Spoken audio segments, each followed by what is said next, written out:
ఇవన్నీ హెల్ప్ చేస్తుంది. ఈ ఆల్ అసెస్మెంట్ చేసుకుంటే సర్జన్స్ కరెక్ట్ డైమెన్షన్ ఆఫ్ ఇంప్లాంట్ని కొనుక్కొనేసి అండ్ ఆ ఇంప్లాంట్ని ప్లేస్ చేస్తే సక్సెస్ రేట్ పెరిగిపోతాయి. ఎందుకంటే మనం ఎర్రర్స్ని మినిమైజ్ చేస్తాము. సో ఇట్ ఈస్ ఆల్వేస్ మంచి ఉద్దేశం. మనం correct CBCT or OPG x-rays before surgery plan చేసుకుంటే it is always better for a better planning. ఇప్పుడు ఎంత అడ్వాన్స్మెంట్ అయిపోయిందంటే సిబిసిటీ ఎక్కడ మన ఎక్స్రే తీసుకునేదానికి వెళ్తే వాళ్ళే మీకు ఇంప్లాంట్ ప్లానింగ్ కూడా చేసిస్తారు.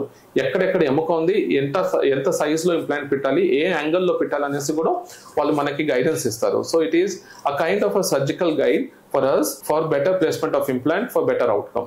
అసలు ఈ ఇంప్లాంట్స్ ప్రెజర్ సర్జరీకి అసలు అమౌంట్ అనేది పర్టికులర్ గా ఇంత ఫిక్స్ అని ఉంటుందా సార్, లేదంటే ఏమైనా డిఫరెన్స్ ఏమైనా ఉంటుందా సార్? వేరీ అవుతుంది. ఫిక్స్ అనేసి ఏమనదు. It varies from implant to implant. కొన్ని standard companies of implants like Osstem, Dentium, Nobel Biocare, స్టాన్షియం అట్లా అనేసి డిఫరెంట్ కంపెనీస్ ఉన్నాయి. ఈ companies is highly establish evidence based ఉన్నాయి మార్కెట్లో. దీనివల్ల సక్సెస్ రేట్ ఎక్కువ ఉంటుంది. అలా అనేసి న్యూ మార్కెట్లో కొత్త ఇంప్లాంట్స్ కూడా వస్తున్నాయి, కానీ దాని ఎవిడెన్సెస్ ఇంకా వెల్ ఎస్టాబ్లిష్ అవ్వలేదు. సో ఈ కంపెనీస్ వల్ల కొత్త ఇంప్లాంట్స్ని మనం పెట్టేటప్పుడు మోస్ట్ ఇంపార్టెంట్ దీని క్లినికల్ ప్రాపర్ వ్యాలిడేషన్ లేనప్పుడు అండ్ ఇన్ఎక్స్పర్టీస్ ఆఫ్ సర్జన్ వల్ల మనం అవుట్కమ్ని ప్రిడిక్ట్ చేయలేం. బట్ మంచి క్వాలిటీ ఇంప్లాంట్స్ వెళ్ళేటప్పుడు కాస్ట్ పెరిగిపోతుంది.